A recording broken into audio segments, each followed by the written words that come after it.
Hello there, Dr. Bill Crawford here, psychologist, speaker, author of 7 books, host of 2 PBS specials.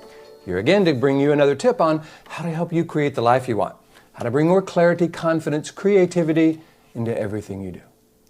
This is the second installment in my series on what makes a great solution. I got these from Duke Rohe, a gentleman over at MD Anderson. Excellent stuff.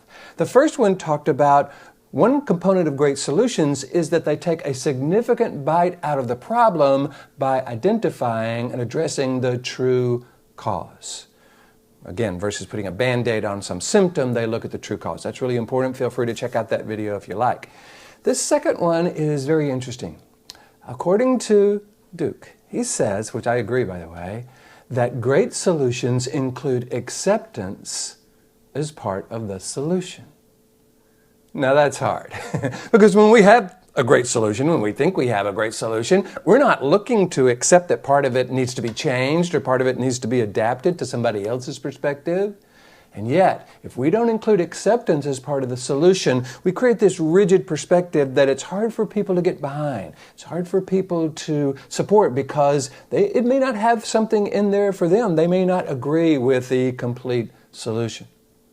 In my Life from the Top of the Mind model, the component that addresses this is called the Wisdom of Serenity.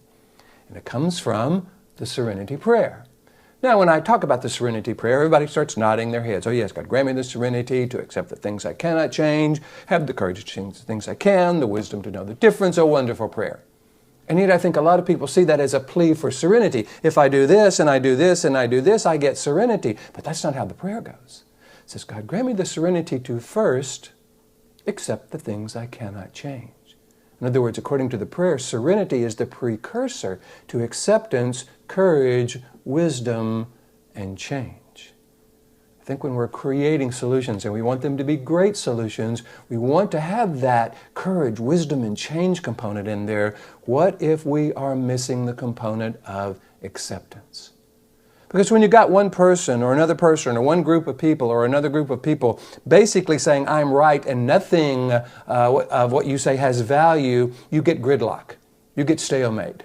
You get what's unfortunately been the case with the U.S. Congress relatively recently. They just argue about who's right and nothing gets done. There are no solutions being put into place because of this ideological argument where acceptance is not part of the solution.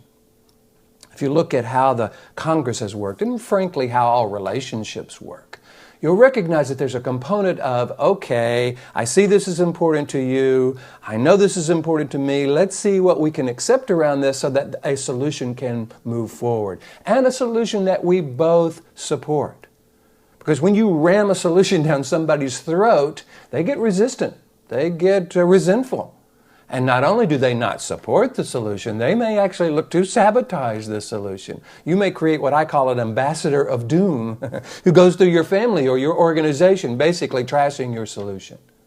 So one of the things I always encourage people to do when you're talking to someone, when you're trying to come to some sort of agreement with another person, another group, ask yourself the question, what's important to them here? And okay, how can I accept part of that, build that into the solution so that they can get behind the solution and support it? When people come together and share what's important to them in a way where acceptance is part of the solution, you create what Stephen Covey calls the third alternative. The third alternative is a combination of what's important to me and what's important to this other person or group. And in doing so, we're able to create great solutions because, frankly, it brings in the wisdom of more people involved.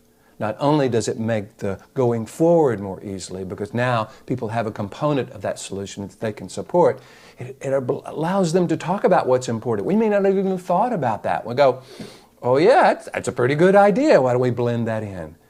So what I'm going to encourage you to do is you begin to look at how you are creating solutions with members of your family, members of your organization, your spouse.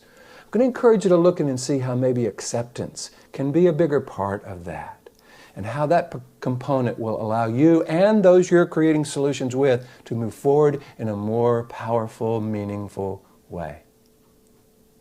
I hope you're enjoying these videos. As you know, I'm having a wonderful time bringing them to you. This is a series that I've gotten from Duke Rohe at MD Anderson. I'm going to bring bringing you another one next week. But if this is valuable, please hit the like button and share this with your friends. You know how all the social media pay a lot of attention to when you like it and when you share it. And if you have questions or comments, please put them below. I love to read your comments. If you have a question, I will do my best to answer it. I really would like to engage you as much as possible, so feel free to do that. That's not a bother to me. I take it as a compliment, so feel free to post anything you feel is meaningful, and I will give you my best thoughts on that.